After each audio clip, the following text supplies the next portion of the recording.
My name is Tim Hurt. I'll be your moderator tonight. And welcome to this jewel of public higher education here in Ventura County, California State University at Channel Islands, and its Grand Salon. This building that we're sitting in was one of the magnificently renovated buildings from the original campus, built in the 1930s. And it was built as part of a public works project under President Franklin Roosevelt's New Deal. And it's a very appropriate setting here on this campus to have a congressional debate or forum, whatever we want to call it tonight. I don't know. We'll let them decide later. Because it is, this campus is the home, houses the archives of one of Ventura County's most distinguished former members of Congress, the Honorable Bob Lagomarsino, who, along with his wife Norma, have been generous benefactors to this university. And as a state senator in 1965, Mr. Lagomarsino co-authored a bill calling for the establishment of a 4-year public university in Ventura County. Yes, it took a while for it to come to pass, but it was worth the wait. Tonight's event is co-sponsored by the university, the League of Women Voters of Ventura County, and the Ventura County Star. And to begin, I'd like to call upon a student here, Brian Whalen, who's a 21-year Navy veteran, now majoring in anthropology, who will lead us in the Pledge of Allegiance.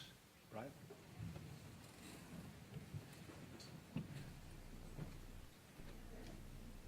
I pledge allegiance to the flag of the United States of America and to the republic for which it stands, one nation, under God, indivisible, with liberty and justice for all.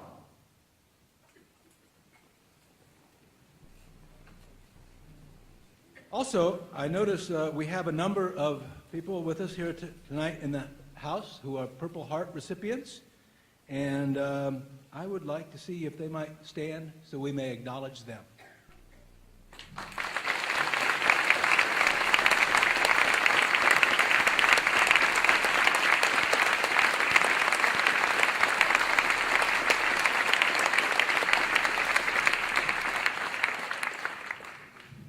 Dr. Richard Rush has been president of the university since 2001 and has steered its growth and innovation for the last 13 years. He was a past president of Minnesota State University and widely regarded here in Ventura County as a Renaissance man, which is appropriate because he holds a PhD in English Renaissance literature from UCLA. He is with us today to welcome us to the campus. Dr. Rush.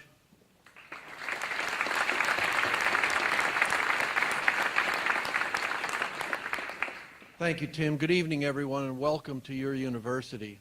On behalf of our whole community, the students, the faculty, and the staff, it's our privilege to host this event. We are indeed fortunate to have two outstanding public servants standing for office, and tonight we have the opportunity to hear them address issues of concern for all of us here in Ventura County and indeed for our entire nation. Thank you for your willingness to be part of this democratic process, for this really is the core of what makes our democracy great. Thank you for being here.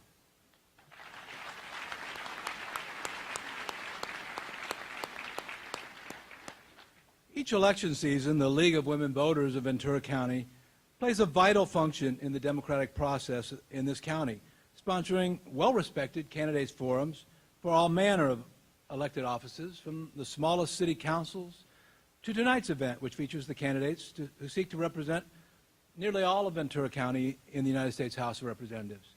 To welcome you tonight is Pat Essick, co-president of the League of Women Voters of Ventura County. Pat?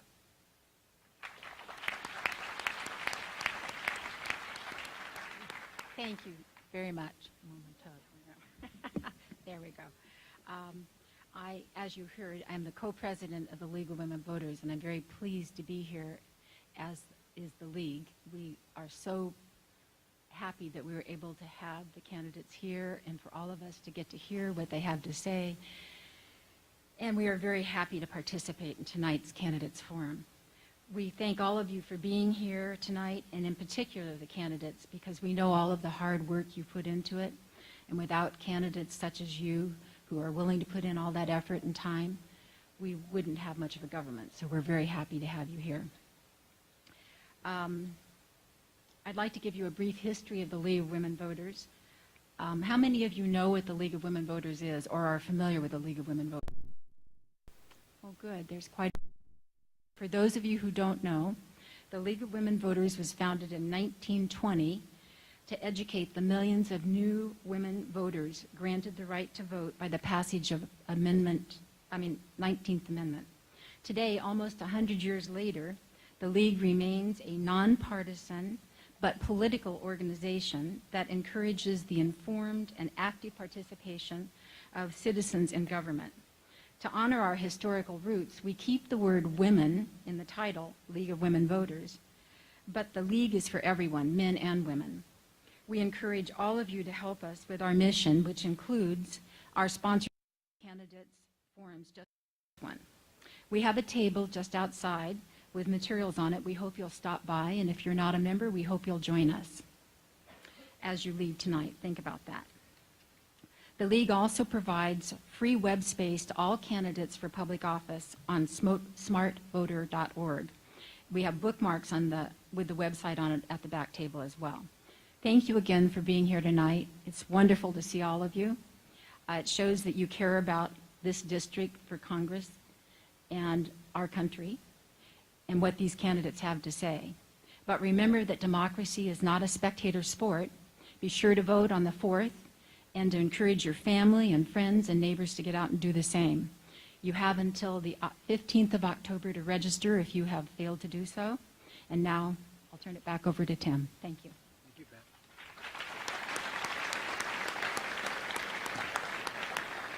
Pat. Okay, we're going to get started shortly. One quick reminder, please silence your cell phones. And for those of you who may wish to tweet during the debate or listening, this event is being live streamed on vcstar.com, anybody who's listening there, and may wish to tweet and engage in a social community here, I suggest using the hashtag CA26Debate. And and then let's see, I also am asked to inform everybody it is a violation of League of Women Voters policy to use videos, to take any videos tonight, so that will not be permitted, and so let's leave that at that. It's heartening to see such a large crowd who are eager to better inform themselves as voters, and I know that most of you come here tonight open-minded and wanting nothing more than to learn. However, I'm also aware that some of you likely come here with at least a slight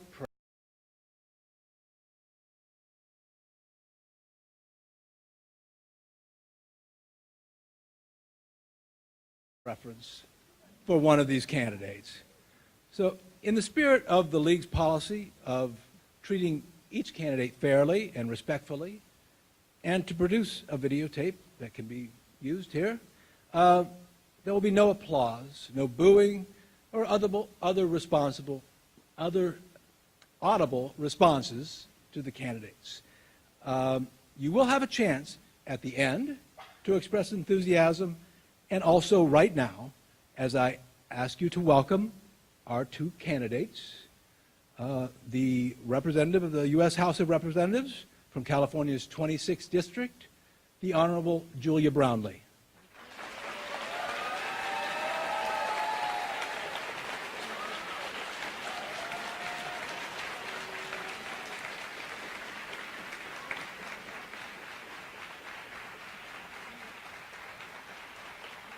And the Assembly member representing California's 44th District, the Honorable Jeff Gorell.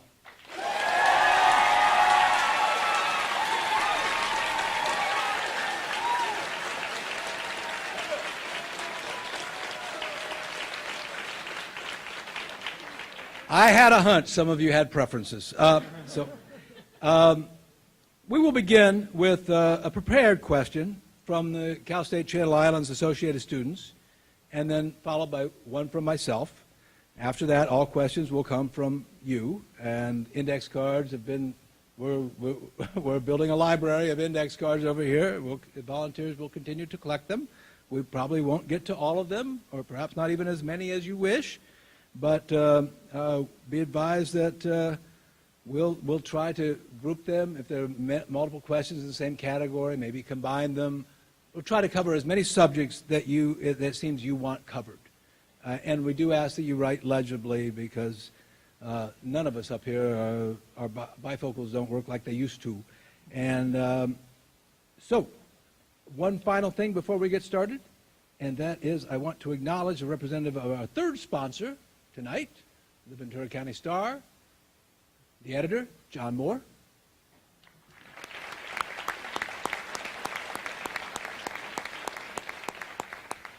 Here's how it will work, too. Candidates will make opening statements of 1.5 minutes each. They will then answer questions in alternating order.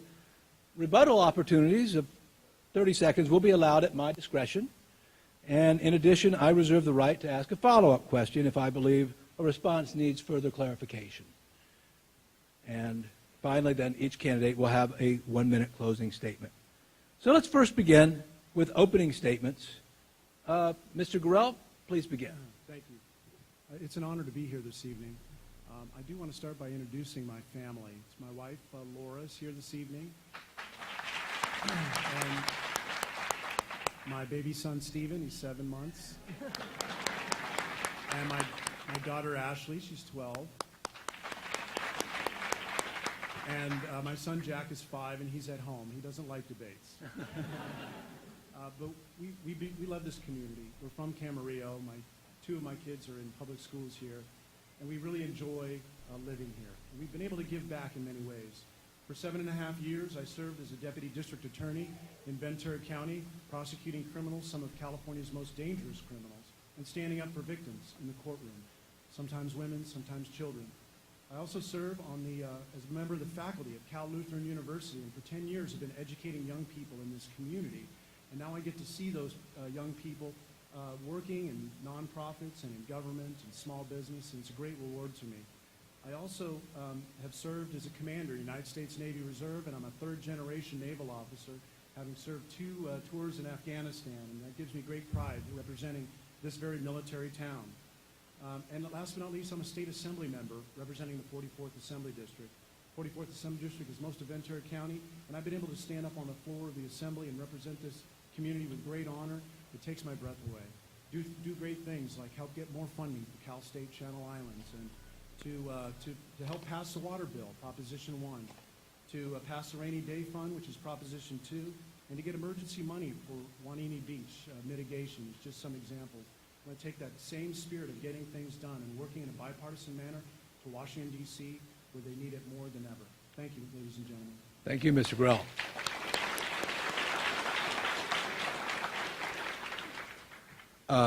Ms. Brownlee? Well, thank you. And can you hear me? A little closer. There we go. Now? Yeah, there we go. Thank you to the League of Women Voters, and thank you, Tim, and the Ventura County Star, and to one of Ventura County's finest institutions, Cal State Channel Islands, for providing this extraordinary venue.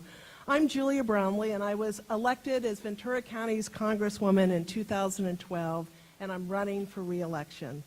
This institution, Cal State Channel Islands, the fastest growing university in the country, by the way, is very near and dear to my heart. It has been so rewarding to watch the development on this campus and to finally see the science building taking shape. I'm very proud that I was able to secure the funding for this important addition when I was in the state legislature way back in 2006. I have worked on education issues ever since entering public service. As the chair of the Education Committee in the state legislature, fighting for the right opportunities for all of California's children, and fighting for dreamers and making college affordable and accessible to every student in California.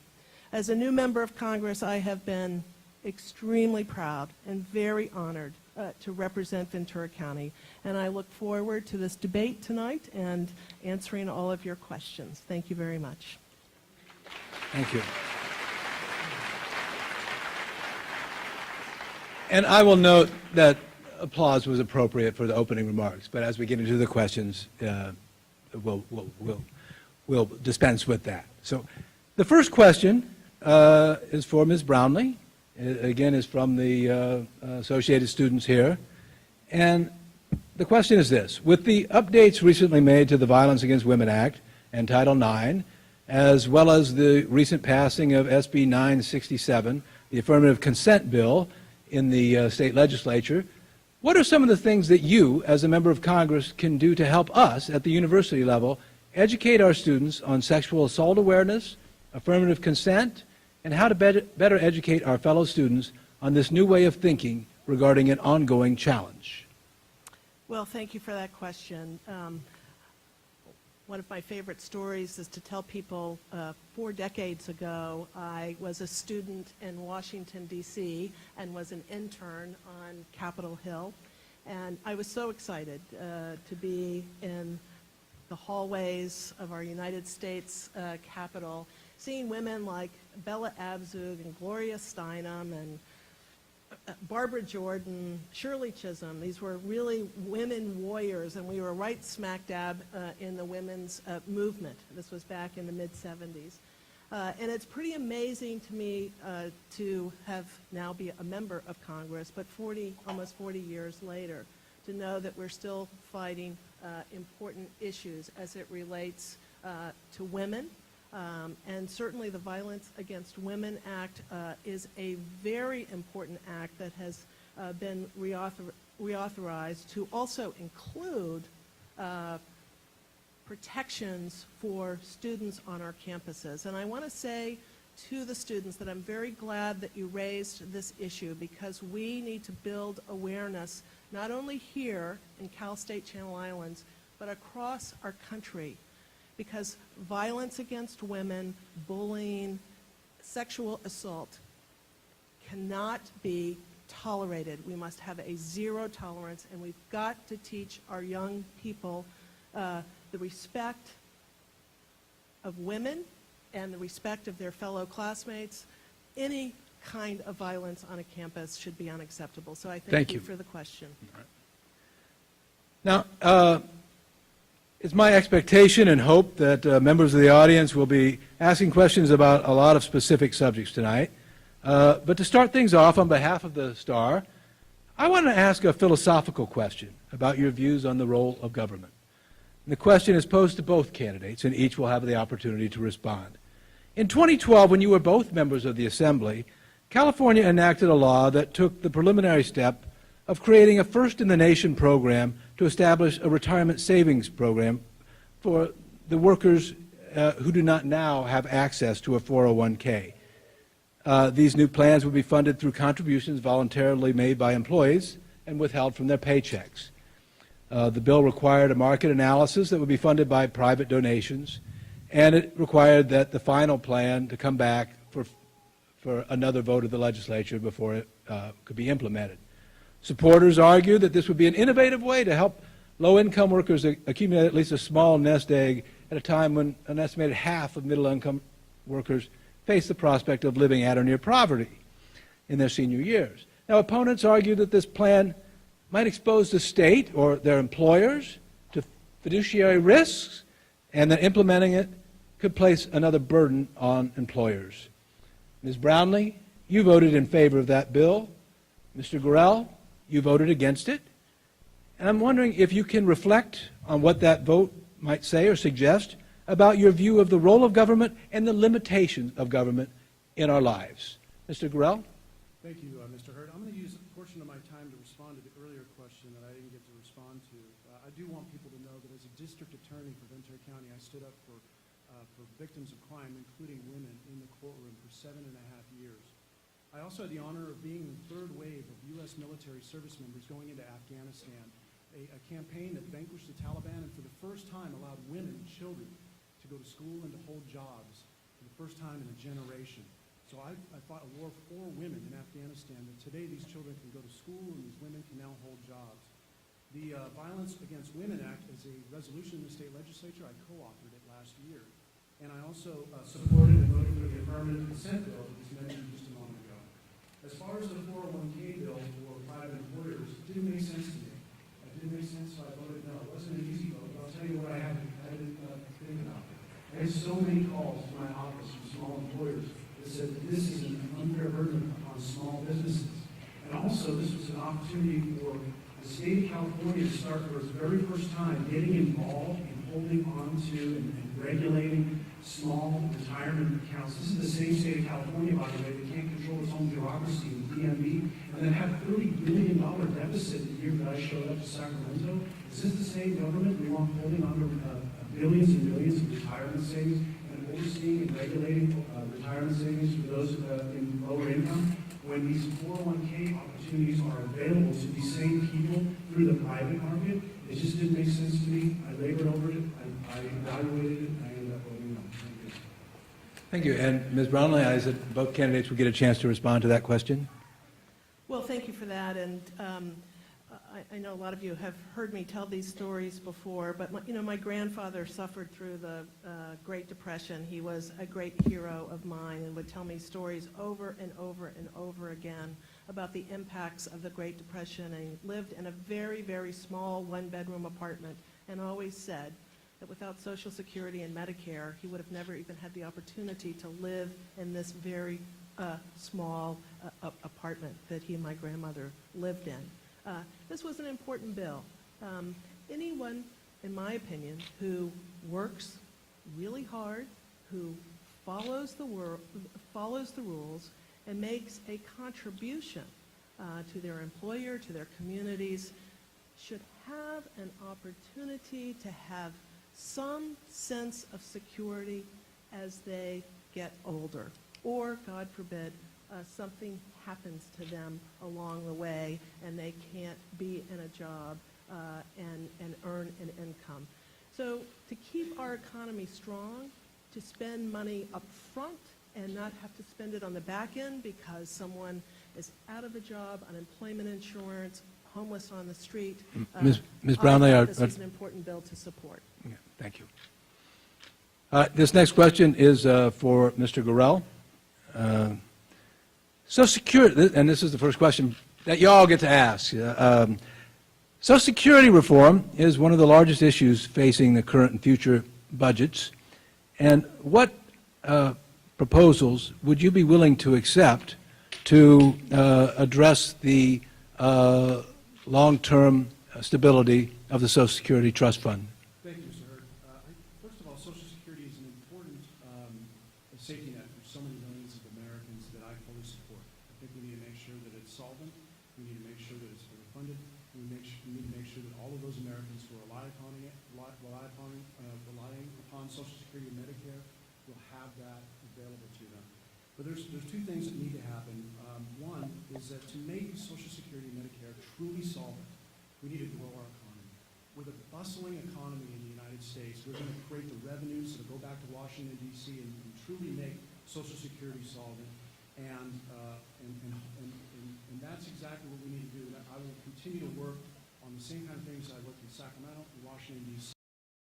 Trying to spur our economy, small business, and bring back manufacturing jobs from overseas. All of these things will help expand our economy and provide the resources to the Social Security program that so many Americans depend upon.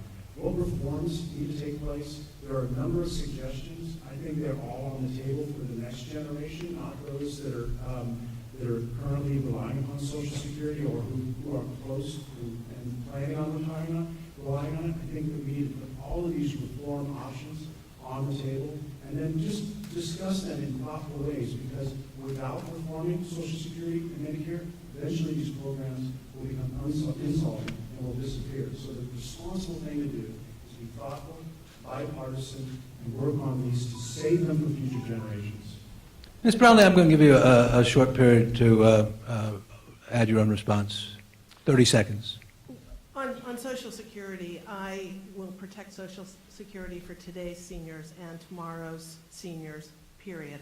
And the way we're going to do that is we're going to grow a strong economy, we're going to grow a middle class, we're going to grow a women's economic agenda, which includes equal pay for equal work and raising the minimum wage and investing in infrastructure, investing in education, stopping corporations from shipping jobs overseas and the like. But that's how we will secure and protect Social Security is making sure that our economy is strong for today's seniors and for tomorrow's. Thank you.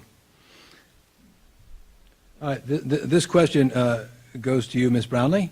Given that Ventura County includes more than 40 miles of coastline and 2 islands in the national park, please comment on how you plan to address growing threats of ocean acidification, overfishing, and other concerns with regards to sustainable seafood and the protection of this natural resource.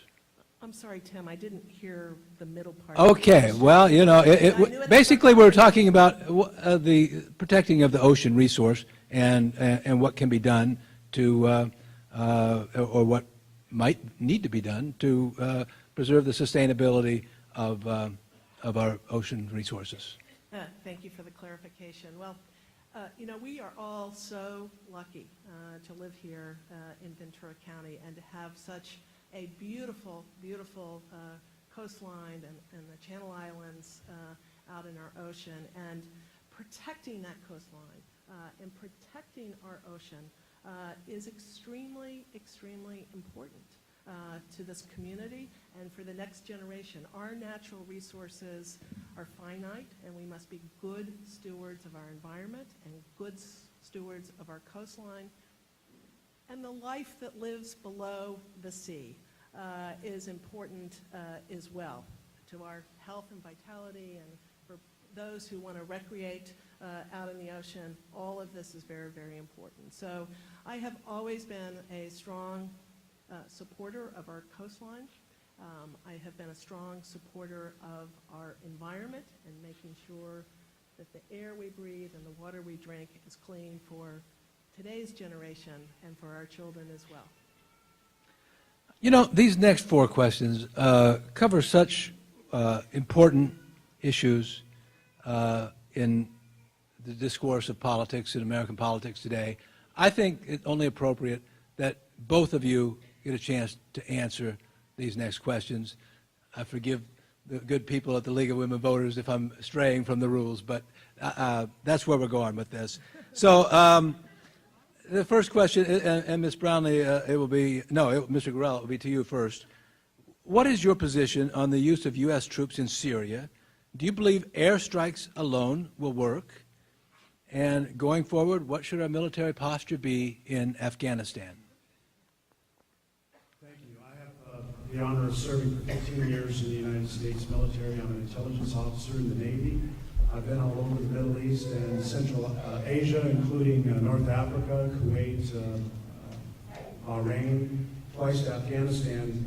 And I've got to say that I'm concerned about ISIS is so significant that we haven't seen this kind of a threat to Western civilization since World War II. And it's because for the first time we've seen these extreme elements of Islam, terrorists united and able to put aside their differences that have divided them in the past, including religious differences, including geographic differences, including tribal and ethnic differences, and they're united, and they're employing strategies, and they have lines of communication, and they have lines of support, and they're being paid and supported and staffed, and they have training. So this is a significant threat that is rises above Al-Qaeda, because for the first time they're actually taking geography, they're actually taking land and moving forward and occupying areas. I don't think that air support and air attacks alone as a targeting officer in the military will not finish this job of eradicating ISIS. Unfortunately, to do effective targeting, I can tell you need people on the ground. You need at least special forces on the ground to help do force multiplication with our regional partners, and to do battle damage assessment and to do forward. Time is up, Mr. Gorell. Forward targeting. Thank you. Ms. Brownlee? Well, we are into this issue with Syria, I think, for about 2 months now, and the world is a complicated world. After 9/11, the world changed for each and every one of us. ISIS is a threat to the region. It is a threat to our national security, and it is a threat to our homeland. And so I think the actions taken to support troops in Arab countries in the Middle East is the right direction to go. So what we're doing is, one, in Iraq, we're building troops in Iraq, the Iraq Army, Peshmerga, and the Kurds on the Syrian side. I voted for, as a member of Congress, to support resources to train moderate, pragmatic Syrians, Sunnis in Saudi Arabia to begin to be troops on the ground with support of the United States in the airstrike. We've got to build coalitions within the Middle East, within the Middle Eastern countries. This can't be a war this can't be a fight that the United States is in alone. We've got to build those coalitions, and we've got to bring soldiers from the Arab world on the ground to assist with the airstrikes. Okay. Perfect timing. Thank you. This question also goes to both of you, and this one will start with Ms. Brownlee. Although neither of you is a scientist, I still want to hear your views on man-made climate change. Specifically, is it real? How problematic is it? And what will you do about it? Can you hear me? Climate change is real, and I believe that part of climate change is certainly, there's a direct correlation to it being man-made, and I believe in that science. And I sit on the Science, Space, and Technology Committee back in Washington, and we debate this issue a lot. And it is so important that the United States takes a leadership role in this. I'm proud to have served in the California legislature, where the state of California, I think, has done a good job. But the rest of our country needs to follow California's leadership, and we have to protect the climate around the globe. This is, again, back to our natural resources and our precious resources that we have to protect. So we need a national clean energy policy in our country that we will invest in renewable energies, sustainable energies that will not only be supportive and good for the health of our families, but it will also be good in terms of being an economic driver for the future of California and for the future of our country. Thank you, Mr. Gorell. Thank you. I do believe climate change is taking place. What I also know, though, is the United States can't go it alone. The largest contributors to carbon, for identifying that as the precursor and the caveat for moving forward climate change, most of that's being produced in significant growth areas in China and India.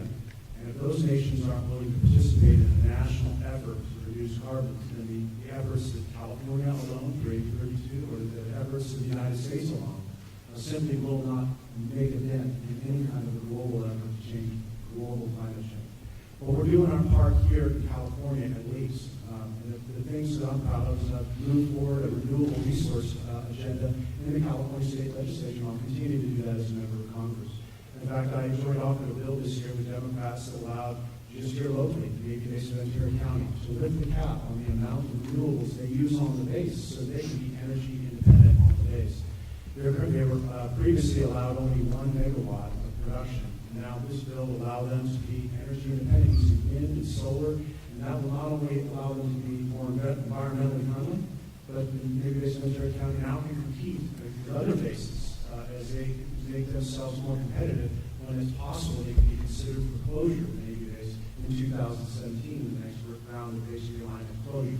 It's important our base is competitive. It's important they're embracing renewables. This is an agenda that I will adopt in Washington, D.C. as well. Thank you. Great. We'll move on to another subject of great interest here in Ventura County and across California and across the nation. What is your position on a pathway to citizenship for those who are in the country without documentation? And if you support it, how long should it take for the individuals to become citizens? Mr. Grell, you start on this one. Thank you, Mr. Hurd. I am a strong supporter of comprehensive immigration reform. And I think that is 4 legs of that stool. The 4 legs are, first of all, additional border security, period. The second is, we need to eliminate the incentives that have been created for people to choose to come illegally rather than the current legal process. That means eliminating the employers who are creating the underground economy by paying under the table, create real sanctions against employers that are attracting people across the border. The third element is pathway to citizenship. I support the opportunity for people that there's at least 1.5 to 2.5 million in the state of California who are undocumented. I think that those people that are here, that want to work, that want to participate, want to be all stakeholders in the success or the failure of our great state and our great nation, should have an opportunity to come out of the shadows and to work and be entrepreneurs and to be secure in the fact that they won't be separated from their families. Now, those people that have an opportunity to become temporary residents and ultimately the opportunity for pathway to citizenship, but only in line after those who are currently going through the legal process. And then the fourth leg of this stool on comprehensive immigration reform is that California and other states have to be given authorization by the federal government to create guest worker programs so we can meet the ebbs and flows of our state's economy, whether it's in immigration or tourism. We need to be able to create those programs so people can come in and work and then go back to their nation of origin. And that will also alleviate some of the incentive to break the law rather than following the legal process. Thank you. Ms. Brownlee. By the way, before you start, I've been admonished, but the volume is apparently not working real well on our audio stream, so they've asked all 3 of us to get a little closer to the microphone. Very good.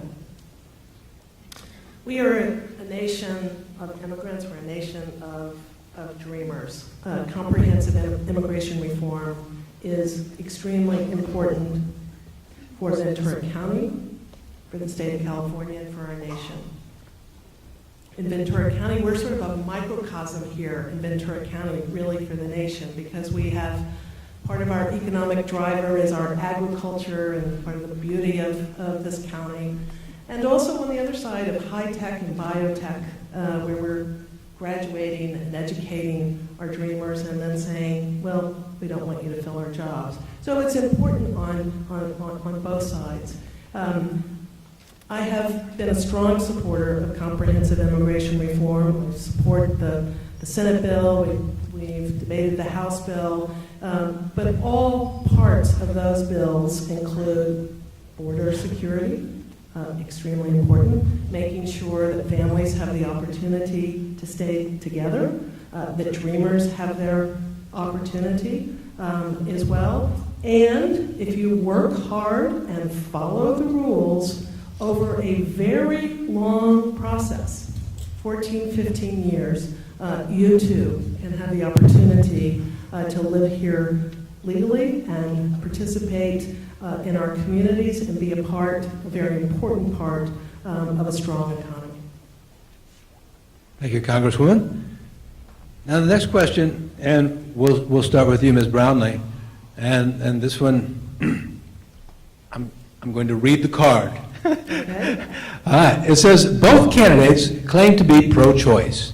However, one candidate has a 0% rating with Planned Parenthood, and the other has a 100% rating. How can this be? Well, I'm the candidate with the 100% voting record with Planned Parenthood, and I am pro-choice, and I am very supportive of a women's economic agenda. It is critically important, not only to women, but it's critically important to our future and to our economy, whether we're talking about a woman's ability to make her own decisions about her own body, if and when she wants to have children, if and when she wants to be in the workforce. This counts. This is important. It's also a woman's minimum wage. Guess what?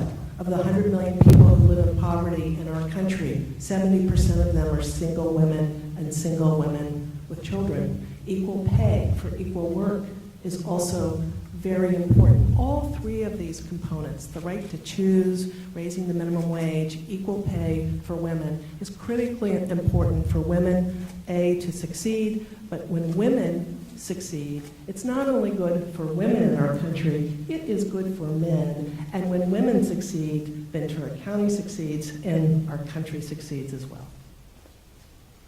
Thank you, Mr. Gurel. Please, no applause, please. Thank you. I'm pro-choice, period. I strongly support protections that the Supreme Court has created, privacy protections, around those decisions that women make that are the most personal and private decisions that they may ever make in their entire life, period. I'm less concerned, frankly, about scorecards than I am about protecting women. So I want to tell you about the key bill that surrounds this particular scorecard for the last 12 months. It was a bill that came to the legislature that allowed, for the first time ever, nurses and midwives to engage in the procedure to operate, create, and do an abortion. And the Nurses Association opposed this bill in its first iteration. And legislators representing inner cities came to me and they said, Jeff, we're worried about a two-tier healthcare system created from this bill where women from inner cities and low-income areas are forced to only be accessible to a nurse or a midwife to have an abortion performed, where people in more affluent communities and middle-class communities would have access to doctors. This two-tier healthcare system, I think, is terribly unfair, and it is the opposite of protecting women. I voted no, and I'm proud of that vote. My scorecard suffered, but I'm more interested in protecting women than having 100% scorecard. May I respond? I've asked again, please withhold your applause, and I hope we can refrain and continue on with this discussion and learn a little bit more. Now, this question, Mr. Gurel will answer first, and it's just a very simply phrased question. What is your position on the Affordable Care Act? Thank you. I didn't support the Affordable Care Act. I didn't vote for any of the bills implemented in California State Legislature, and if I have to give me the opportunity in U.S. Congress to vote yes or no on the Affordable Care Act, I would vote no. I would vote to repeal it. But I do think that there are components of it that I would like to see carried forward. For example, I don't think anyone, Republican, Democrat, or anyone in between, agrees that somebody should be kicked off of their health care insurance for a pre-existing condition or forbidden from getting health care insurance. These are some of the elements of the Affordable Care Act that I think that have bipartisan support. And I intend to do in Washington, D.C. what I did in Sacramento for 4 years, and that is be at the table when these important decisions are made and be a leader at that table and be a bipartisan problem solver who actually works on figuring out how to make these things work and to fixing the elements of the Affordable Care Act that are absolutely broken.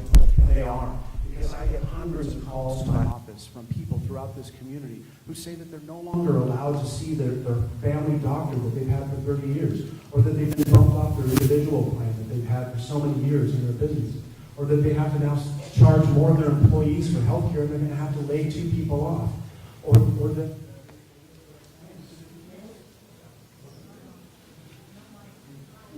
Okay, well, we had an answer? Yes, I'm back on. How about you, Jeff?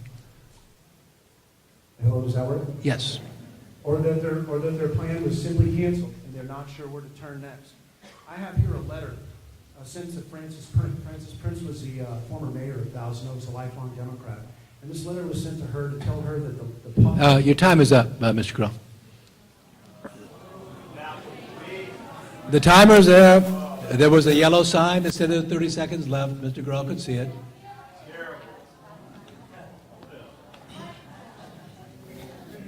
Timer, did you make an accommodation for the interruption on the loss of sound? Did you make an accommodation for the interruption with the loss of sound? Yes, that was accommodated. Okay. Ms. Brownlee, your response.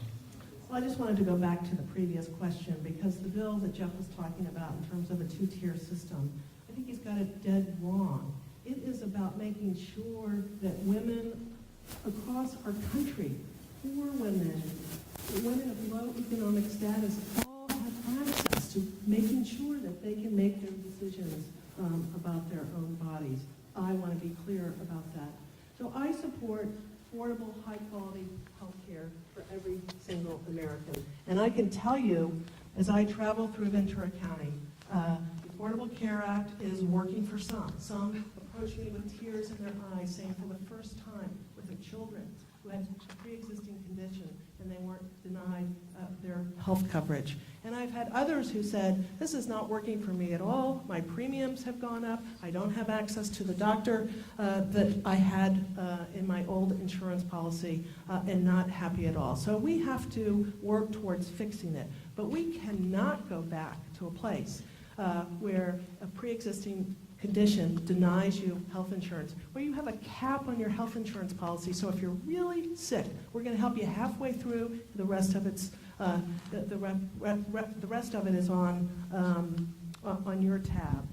These are important issues, and we cannot go backwards. And I will say that, Mr. Gorel, there was a standalone bill in the state legislature about prohibiting insurance companies from denying insurance to people on a pre-existing Your time has condition, expired, Ms. Brown. and he voted against it. And I will give you a chance to rebut that. 30 seconds, Jeff. I'm confused about Ms. Brownlee's position on the Affordable Care Act. In an interview with the Camarillo Acorn on May 9th of this year, the article says, despite Brownlee's clear viewpoint on certain issues, she remains ambiguous on the Affordable Care Act. When pressed to answer whether she supported Obamacare, she did not give a definitive answer. She's also taken it down off of her website as something that she supports. I'm pretty clear in my position. My position is that I want Americans to have access. Mr. Gorel, I think Care Act. I was giving you the opportunity to respond specifically to what Ms. Brownlee said at the end regarding your vote. You had your opportunity to answer the broader question. I'm not sure that it needs a response. Thank you. Okay, very good. This question then will go to Jeff. Where do you stand on the, where would you stand on the shutdown of the government if it would happen again? Unambiguously against shutting down the federal government. I thought it was an irresponsible decision and would not support in any capacity that kind of an action again, period. All right, Ms. Brownlee, we're going to just let both candidates answer all the questions from here on out. I think that was kind of my bad, so we're going to go. Shutting down the government was one of the most irresponsible actions of the United States Congress, and I will look to Speaker Boehner and his leadership for the reasons that it happened. And it should never happen again. People suffered from this shutdown, and it is the responsibility of Congress in a bipartisan way, Democrats and Republicans, to make sure that we have a budget that's balanced, a budget that the American people understand and is transparent, and we can move our country forward. But shutting down the government is the wrong thing to do. Very good. And so then this question is for you to start with, Ms. Brownlee. Recent economic research has revealed that the top 10%, and especially the top 1% of our society, has reaped most of the benefits, particularly since the end of the recession, but in both boom and bust times. And is this a problem? And if you believe it is, how might we go about changing it? Look, in order to grow a strong economy and support the middle class and grow the middle class, we've got to do, there are a lot of things that we need to do. We have to, a women's economic agenda, investing in education, investing in infrastructure to grow this economy. But to balance a budget, we've got to do all of those things. But you know, for someone who is really, really, really, really wealthy, maybe they could pay just a little bit more to make sure that our economy is strong and that we can continue to grow the middle class. Look, Warren Buffett, you know, there's no reason that Warren Buffett should be paying less income tax than a secretary. We've got to figure these things out.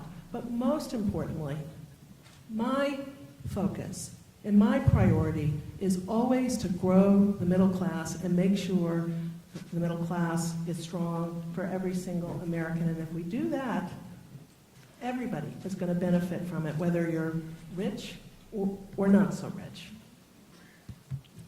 Mr. Grill. Thank you.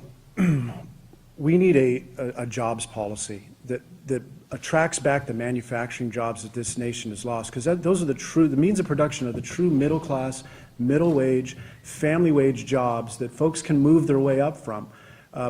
It's inappropriate for everyone to be on a entry level minimum wage job, and the reason why so many people in America are stuck in a minimum wage job and unable to move up is because the policies in Sacramento and the policies in Washington, D.C. have pushed the middle class, middle wage jobs. We used to have 7 automobile manufacturers in the state of California. Now we have just 1, and it's a small boutique firm that's growing. Thankfully they're here, but we need to work harder to track back the aerospace that we had here. We had so many, this is the golden era of aerospace was in California. Many of these jobs are now gone overseas, and we need to have a policy that brings them back. And I was honored to be the chief negotiator on the manufacturer's tax exemption for the state of California. And it's a level playing field, makes California competitive again for some of these manufacturing jobs, and is one of the reasons why companies like Haas Automation would consider staying in Ventura County rather than going to Texas, where they've been courted. I think we need a stronger energy policy to fuel the manufacturing base and to keep jobs going in America. And we need to immediately enact immigration reform. Immigration reform, as I described it a minute ago, will be an economic renaissance, not just for this community in the state of California, but the United States of America. Yes. Very good. And Jeff, we'll start with you here. And we're moving along. These are good questions, and we've covered a lot of topics. And we're moving on to another one that I'm sure you'll both be thrilled to address. This one is, what is your position on fracking, and how would you balance job creation at the same time safeguard public, environmental, and health impacts? Jeff, Okay. Jeff, it's yours. Thank you. I think the bill that I voted for this year and supported, that Senator Fran Pavley carried, strikes exactly the balance that the question calls for.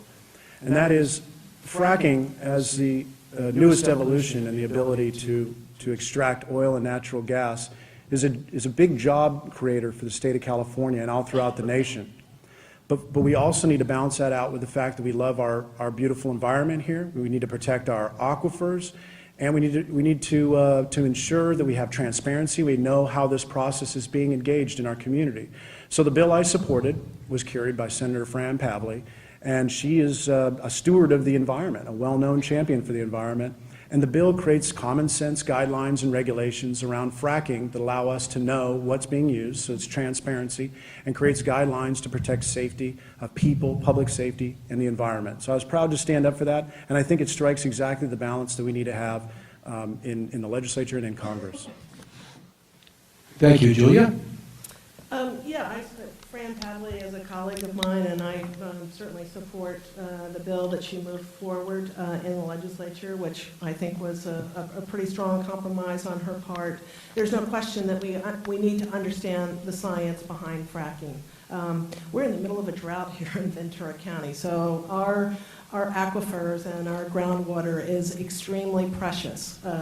In a time of drought, 70% of our water here in Ventura County comes from groundwater and aquifer. So we have to be really, really careful and make sure that toxins aren't seeping into the groundwater. That's imperative. Also, we have to worry about earthquakes and making sure that these wells are stable and they're not causing any seismic troubles for our county and for our state.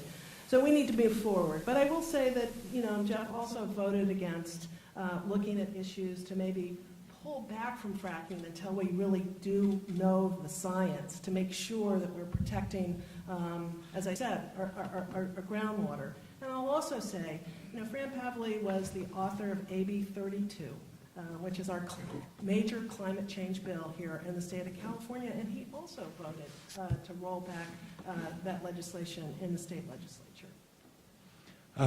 Jeff, since your name was mentioned there a couple times, I'll give you a brief rebuttal opportunity.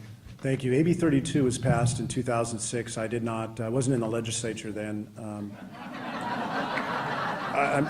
Please stop. Please, that laughter is not appropriate because Ms. Brownlee did not suggest that Mr. Gorell voted for or against AB 32 per se. The other thing is that I guess the criticism was leveled that I didn't support the moratorium on fracking. The moratorium would have overnight killed tens of thousands of California jobs, overnight. And this same moratorium that I'm now criticized for not supporting was also not supported by Senator Fran Pavley, champion of the environment, the author of AB 32, and also was not supported by the governor, governor of the state of California, Jerry Brown. And we worked behind the scenes in his office, negotiating the details of this fracking regulations carried by... Okay, your time for your rebuttal is up, Jeff. I know some of these things, it'd be nice to just throw out the clock, but this is basketball, not baseball, so we've got a clock in this game.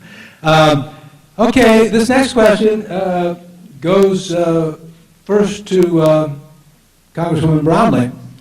Says, I've read in many flyers that I've received in the past couple of weeks that Jeff Gorell was a lobbyist. Is this true? Look, this is a very important election in Ventura County, and quite frankly, it's a very important election for our country. And I believe it is extremely important that people of Ventura County understand the issues and understand our differences.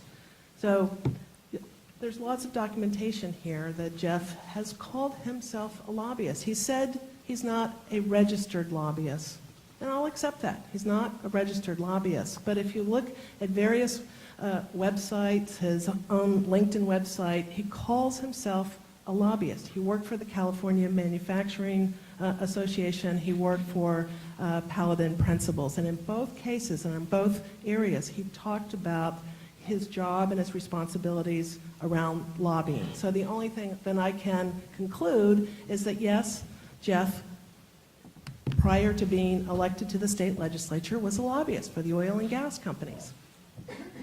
Okay.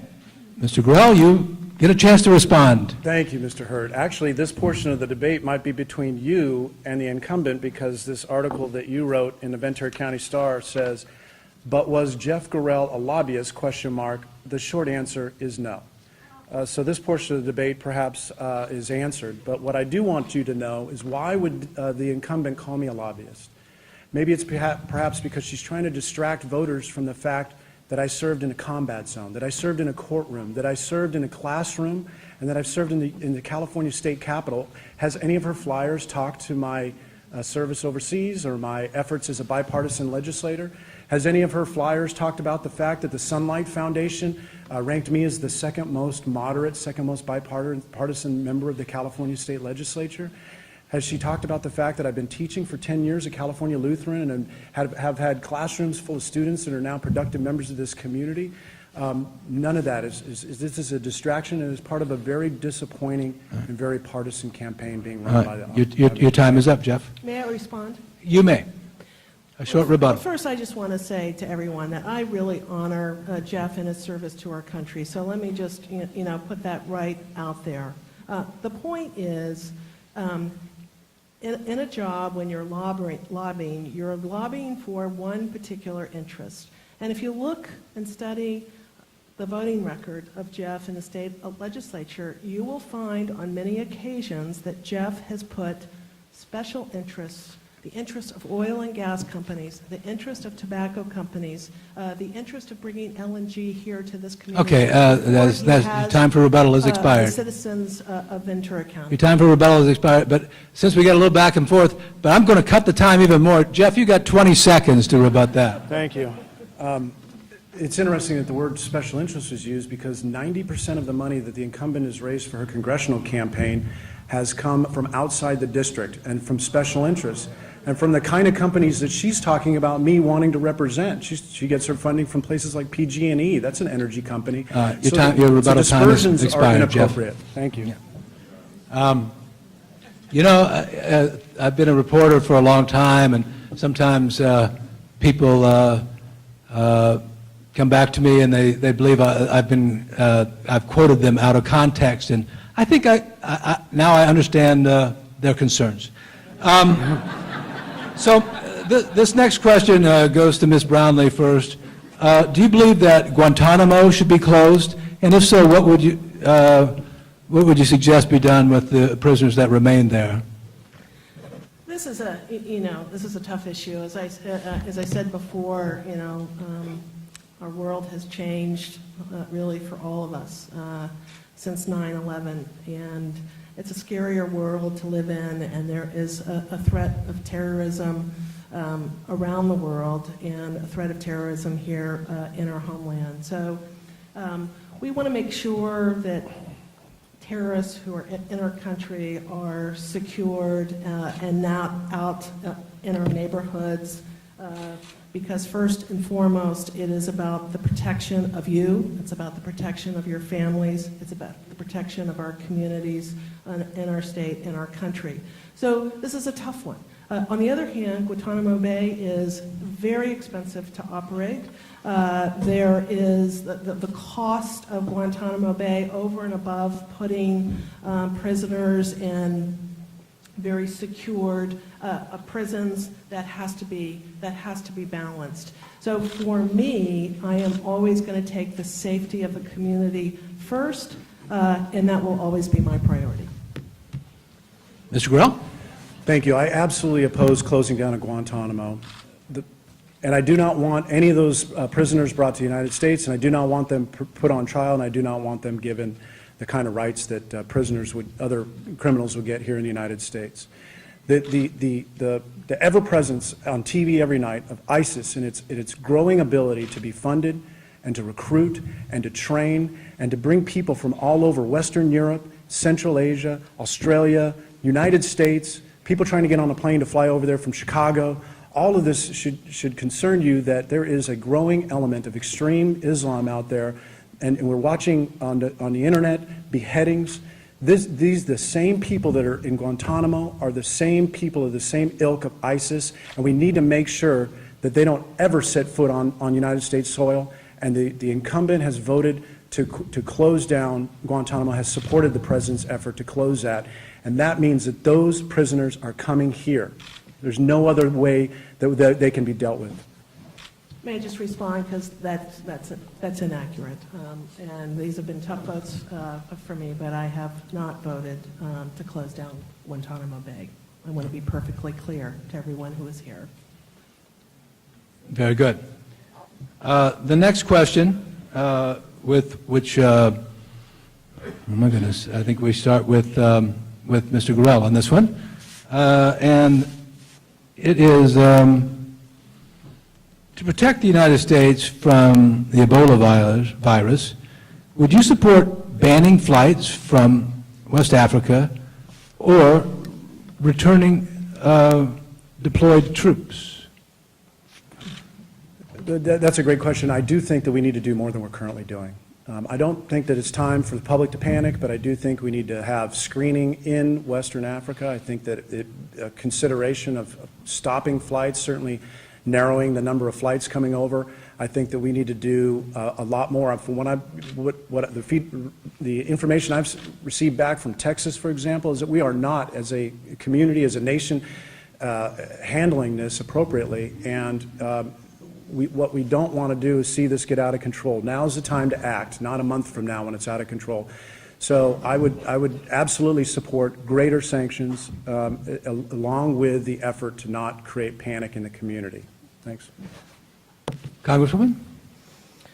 My daughter lives in Africa right now, so this is sort of personal for me. This Ebola epidemic is scary, but I will say that we must eradicate Ebola at its source, which is in West Africa.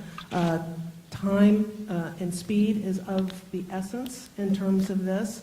We cannot let what happened in Texas happen here in Ventura County or anywhere else in our country.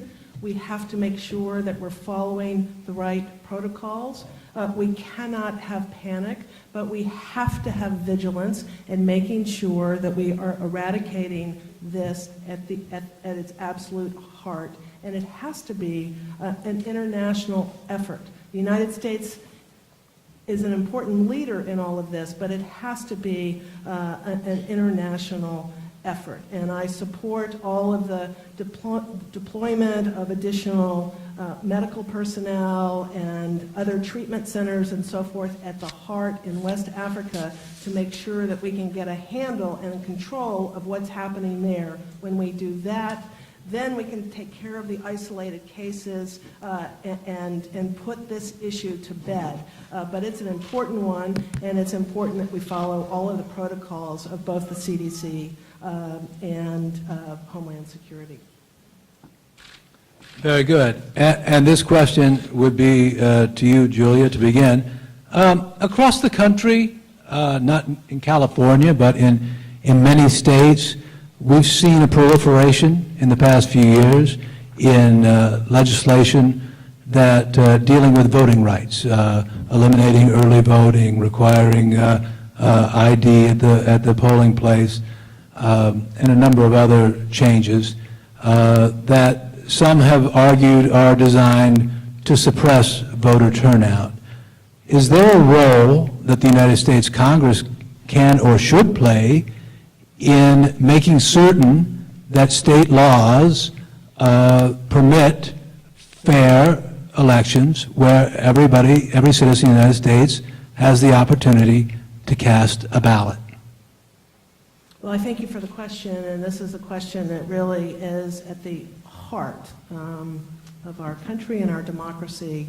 And I have always and will continue to support any legislation that makes it accessible for folks to register to vote and to make sure that everyone can cast their vote in these important elections. The Voting Rights Act and what the Supreme Court ruled on was not a good thing. It basically, in essence, repealed this whole issue about racial discrimination in elections across our country. When we know that there is discrimination in the country, there are ways in which to fix it, to focus on states who are not in compliance with the Voting Rights Act. So yes, there is something that we can do. The United States Congress can vote on legislation to fix what the Supreme Court did to the Voting Rights Act. But guess what?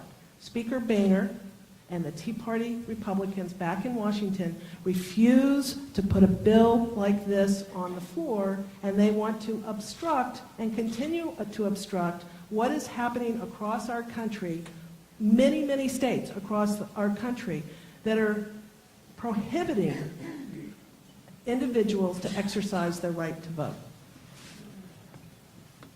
Very good. Assemblyman Gurrell? Thank you. If there's evidence of intent or evidence of action to suppress voter turnout, it's a crime. And I think the Department of Justice does have a role in the United States to ensure that this is happening in any community or any state, period. I think California has led the way in many ways to enfranchise voters. We've communicating in all different languages in all different communities. I've passed bills that enfranchise different voters to allow people overseas to download their ballot by electronically. I want more people to vote. I think people should be more engaged, because I've been to too many countries in this world, frankly, where there is no such thing as democracy, and they don't understand what it is. So this principle, this freedom, this liberty to be able to vote, this right is so sacred to the United States that you will see me defending it at every opportunity. Thank you. Very good. These next three questions, it seems to me, can be answered in relatively short order. So I'm going to ask the timer to 30 seconds each on these next three questions. And we're first with Assemblyman Gurrell. Do you support marriage equality? I think that issue is resolved by the Supreme Court of the United States, which has now allowed most of America to do this. I certainly don't think that the federal government, which I'm running for a position in the federal government, should be involved in making that decision. In fact, I oppose the Defense of Marriage Act, which created a national standard for what marriage is. I oppose that because I think that it should be left up to the state as a community to decide what the institution is they describe as marriage. I personally believe that marriage is one man and one woman, but I think that now that issue is resolved and it's behind us and is actually completely out of the purview of the U.S. Congress. Very good. Congresswoman Brownlee. Yes, I support marriage equality unequivocally. My daughter got married a few months ago, and I believe very, very strongly that when two people love each other, that they should be able to marry. We're making progress in this country. There's a momentum that is building around this, but I have and will continue to support marriage equality. It is part of the fabric of this wonderful, wonderful community that we live here in Ventura County, and you can count on my support. Very good. And this, again, 30 seconds. Ms. Brownlee, where do you stand? And this one, 30 seconds might be challenging, but we're going to give it a shot. Where do you stand on the Keystone Pipeline? Well, I have voted against the Keystone Pipeline because I really do believe, as I said earlier, that the United States really needs a clean energy plan. We need to begin to invest in alternative energy sources, wind, solar, renewable energies, and put them in a collective basket, if you will. And that's the important direction for our country to go in. Why? Because we want to keep our planet safe and we want clean air and clean water. But two, it's important economically to invest in alternative energy structures. It's strong, it's good for jobs, it's good for the economy. Very good. Ms. Brownlee went over about 15 seconds, so we'll give Jeff 45 seconds on this response. Thank you. I would support the Keystone Pipeline. I think we need a diversity in our energy sources, but most importantly, as somebody who's been to Afghanistan twice and to the Middle East many times, we need to be energy independent of the Middle East. And the Keystone Pipeline is the first step in that direction. The second thing is we are now, as a state, importing more crude oil by rail than we ever have before. And that means we're creating a new environmental risk every single day throughout our communities as these rail cars come through with crude oil. Some of them have historically known to crash and go off the rails and pollute our rivers. And then third, the local community here has always pushed back on additional production off the coast here, off the coast of California, off the coast of Ventura County, off the coast of Santa Barbara. And to open up the Keystone Pipeline would take a lot of pressure off production here locally, which I think is a positive thing for the environment. Thank you. Thank you. All right. Again, actually, we'll go back to our original format on time. And this question is first posed to Assemblyman Gurrell. 90 seconds. Yes. Yeah. California increased its minimum wage. First component kicked in last July. The next one will kick in on January 1st, 2016. And 27% of workers in Los Angeles are paid a minimum wage. Should the Congress increase the federal minimum wage? The answer is no. The minimum wage issue should be left up to the states. Every state is different. We're all different little nation states, and every economy in every state is different. And I think that minimum wage needs to be decided by the state capitals of every state, and that's what the 10th Amendment says. But generally speaking, I don't have a problem against raising the minimum wage in general, but people have to recognize that although you may be temporarily helping those people with a minimum wage job by bumping them up a few dollars, you're hurting the vast number of people in the community looking for employment. When you raise minimum wage, you constrict the opportunities for new jobs and therefore make it more difficult for people to find new employment, or young people to get that first job or have that job that is a minimum wage job. What we need to be focusing on more than ever is creating middle-class, middle-wage jobs that have been scared out of California, the manufacturing, construction, engineering, the manufacturing of aerospace. We need to be fighting to bring these jobs back from overseas. Those are the middle-class jobs that you can support a family, you can put a family through college, that we used to have, we no longer have. California's middle class has shrunk, while the service sector and the minimum wage sector has grown. That's not adding new jobs, ladies and gentlemen. That's not creating an economy that can sustain the future and growth and give people the rung to move up. We need to focus on jobs, and I've been doing that in Sacramento, and I'll do that in Washington, D.C. All right, time has expired. Ms. Brownlee, should the federal minimum wage be increased? I support an increase to the federal minimum wage. The current proposal right now is for $10.10. Why do I support it? I support it because 100 million people in this country live in poverty. We need to grow and expand the middle class. What's happening in our country right now is our middle class is shrinking. The pay equity divide is growing. So a minimum wage at $10.10 is a very small step towards helping individuals who are working hard in our country. And indeed, for women, for men, increasing the minimum wage is one element of beginning to shift the paradigm so that we are growing our economy and growing the middle class as opposed to shrinking, shrinking, shrinking, and that's what's happening in our country. Very good. The next question will go first to you, Congresswoman. You know, the events in Ferguson, Missouri have focused national attention on an emerging issue. It seems that our police forces have become militarized. How do you feel about this?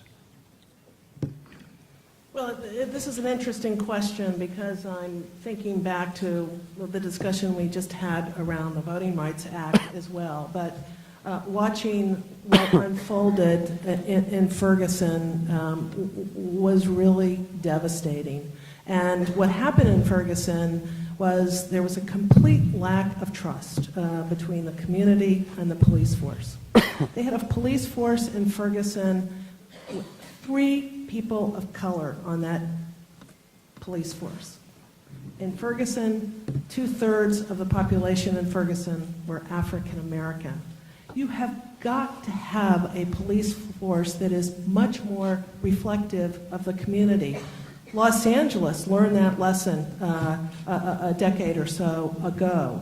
And you have got to build trust. You've got to build community policing. We are very lucky here in Ventura County that we don't have to deal with a lot of these issues. But we must, and Ferguson must, and every southern city throughout our country needs to learn from what happened in Ferguson to begin to build a community and a police force that is complementary of the community and is policing right at the ground floor, right in people's neighborhoods, and the community and the police force knowing each other quite well. Assemblyman? Thank you. I do believe that the growing militarization of our police forces, our domestic police forces, needs to be kept in check, period. And that comes from somebody who used to be a partner in law enforcement, a deputy district attorney, and somebody who's in the military. But when I come home and I find that so much of the equipment and so many of the weapons that were used overseas are now here deployed domestically, it causes me concern. It's not consistent with the nature of our founding of our country, and it prompted me to be the chief author of a bill this year that would create limitations, warrant requirements on law enforcement to use drones for surveillance of people. They would have to require, and it was supported across the board, supported by just about every Democrat in the legislature, supported by the mayor of Los Angeles, Eric Garcetti, supported by 30 newspapers up and down the state, including the Ventura County Star and the LA Times. More than 40 constitutional lawyers signed a letter to Governor Brown saying this is an important check on police forces' invasion and surveillance of people's privacy. And I think that that is a growing concern because we are living in a surveillance society, whether it's the future use of drones to monitor people here domestically, or whether it's the NSA in Washington, D.C. collecting your phone records and IRS tracking people of certain political persuasions. All of these things need to be kept in check when it's related to surveying and overseeing American citizens. We need to be focused externally on the threat that exists in the Middle East and throughout the globe. Okay, we have time for perhaps two or maybe three more questions. So, Assemblyman, you get the first crack at this one. What are your views on the firearm regulations that were introduced following multiple mass shootings, including that at Newtown, Connecticut, but the subsequently failed to pass Congress? Proposals specifically such as closing the gun show loophole and renewing the assault weapons ban. Yeah, thank you. The events that have transpired, not just in Newtown, Connecticut and Santa Barbara, these are gut-wrenching, horrific events. And one of the young ladies killed in Santa Barbara was a constituent of mine. And if there's anything that can be done to prevent this kind of terrible, senseless act of brutality, I would absolutely stand up and support that if it was proven to me that any of these bills would stop such a thing. In fact, on occasion, I've been convinced that there's action that needs to take place. For example, I supported a bill that gave resources, emergency resources. This was opposed by the NRA. Gave emergency resources to the California Department of Justice because they had a backlog in terms of going out and getting weapons from those people that were on prohibited lists, who were already adjudicated not able and capable of possessing legally weapons. So we gave resources to the Department of Justice so they can go out and do that. Absolutely, I'll stand up. But what we need to do more than anything is we need to address the mental health crisis in the United States of America. We have failed to do that, and that is the core of these issues, more so than regulating law-abiding Americans who possess small arms and handguns. It's going after the core issue, and that is how can we help these young people who have these mental health issues?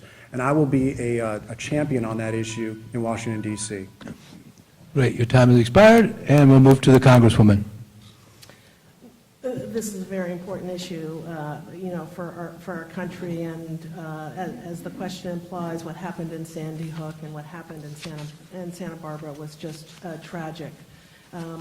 We need, on a national basis, we need, common sense gun safety laws. There's just no place for assault weapons and AK-47s on our street. I agree with Jeff. We need to do a lot more with regards to mental health and mental illness around this issue as well. Look, I grew up actually in a Republican family. My dad was pretty staunch Republican, and we would have debates at the dinner table about Second Amendment rights. So I understand what that means to a lot of folks, but we need common sense, gun safety laws so that we can prevent things like things that are happening in Santa Barbara, so that we can prevent what happened in Sandy Hook. And God forbid that another tragic thing will happen in our country, and it's very important for us to move forward. But again, I will say that Speaker Boehner and the leadership within Congress refuses to bring a common sense gun safety law to the floor to allow Congress to work its will and move an important piece of legislation like that through for our country. Okay, and this will be the last question, and then we will have closing statements from each candidate. And it goes to you, Ms. Brownlee, to begin. Do you believe Congress should provide funding to the states to provide for universal preschool? Well, I think there needs to be a strong partnership between the federal government and our states. And You know, as someone who has spent most of her time in public service around education as a school board member and as chair of the education committee in the state legislature, I am a firm believer that the investment in early childhood education is probably the most important investment we can make as a state and as a country. If we invest on the early end and every child that enters kindergarten comes in having all of the same opportunities, comes in ready to learn, if we can do that on the front end, the dropout rate that we deal with, the achievement gap that we talk about, all of that would be minimized. I can't tell you, I can't overemphasize more how important it is that every single child has an opportunity, the same opportunities. And quite frankly, the achievement gap, I don't like that word, because what it really is an opportunity gap, because children come to school and they are not ready to learn. They have not had the same opportunities that your children and my children have had, and we've got to close that opportunity gap, and we can do that through universal preschool. Thank you. Assemblyman.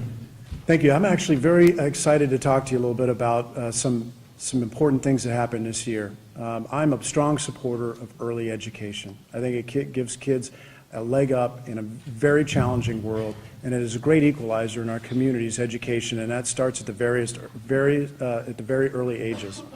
And so I worked closely with First Five, and I also worked closely with the Democrat governor of this state, and we did something this year, and I was vice chair of the budget committee. I helped support that, and as we invested in preschool now for low-income families throughout California. So it's more than just talking about this issue, folks. I'm working on it. And secondly, I authored a bill that was joint authored with other Democrats. It was a bipartisan bill that would encourage private investment in early education. It would encourage corporations and companies in the community to support early education and preschool programs, and in return receive tax incentives for being able to do that. And it was at no impact to the California State General Fund or to taxpayers. It was an innovative, thoughtful way to get more young people in preschool. And so I'm excited to do more than just talk about these issues. I'm excited to tell you that I was a champion this year, a leader on early education in Sacramento. I will continue to be that in Washington, D.C. Thank you. I'm going to ask my hardworking timers here, maybe for a little help. Do you recall the amount of time that was told the candidates for closing statements? The amount of time that was allotted for closing statements? Or perhaps either of the candidates. Do you recall? All right, we're going to stick with a minute and a half. Let's go with a minute and a half. We've got exactly 3 minutes left. And Assemblyman Gorel, since you had the first word, then we'll have Congresswoman Brownlee have the last word. That seems fair. So your closing statement, please. Thank you. I'm honored to have the support of so many great people in this community for my campaign for Congress. It really is an honor. And that's not just Republicans, that's high-level Democrats too, including Dr. Irene Pinkert, former Mayor Pro Tem of Oxnard, a lifelong Democrat who's never supported a Republican before, but now she's co-chairing my campaign for me in Oxnard and standing up on my behalf because she's seen that not only am I accessible, that she's been able to call me on behalf of her community and her city that she represented as a Mayor Pro Tem, but that I actually get things done, whether that's more funding for local education, whether that's restoring and providing emergency mitigation measures to Wanini Beach to prevent it from disappearing in the ocean, whether it's working with the governor on the water bond and being co-author of that, or whether it's being the principal co-author of the Rainy Day Fund, which is Proposition 2, that you'll all have a chance to vote on in November. At the same time, you'll see my name. So all of those things together make people say, wow, this is a candidate who has a history of putting people ahead of politics. And we need that more than ever in Washington, D.C. We need that because we have so many challenges ahead of us. We have challenges with regard to this economy. Fewer people are participating in the economy than since the 70s. They've given up hope trying to find a good job. The federal government has to come in as a partner with water. We need to pass immigration reform. I'll be one of the first things I do is be a leader on immigration reform. The Veterans Administration is broken. It's no longer providing the health care that our veterans deserve, and we have a national security threat that is as great as we've ever seen since probably before the Cold War. Frankly, we need leadership in Washington, D.C., and I'm prepared to provide that right now. Congresswoman.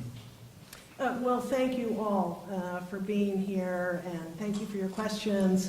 Thank you for participating in today's forum. All of your questions were great. I have been so proud and so honored to represent Ventura County in Congress over the last 2 years. I hope I have been clear that my first priority is and will always be to represent all of Ventura County's interests and to continue to fight for Ventura County's middle-class families.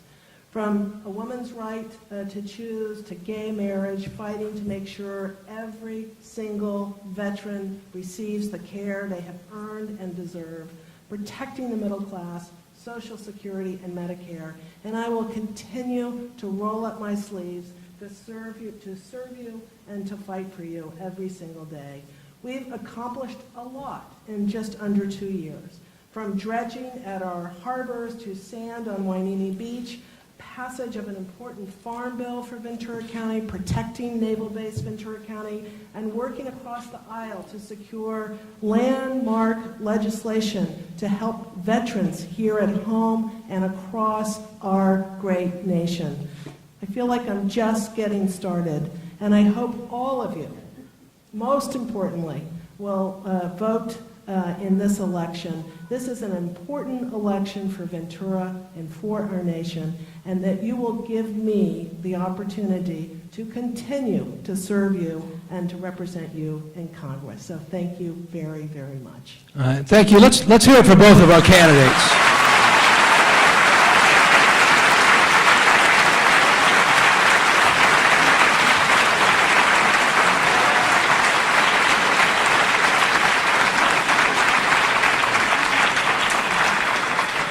And before I urge all of you to have a safe drive home, I also think we should give one more round of applause to our terrific sponsors, Cal State Channel Islands and the League of Women Voters of Ventura County.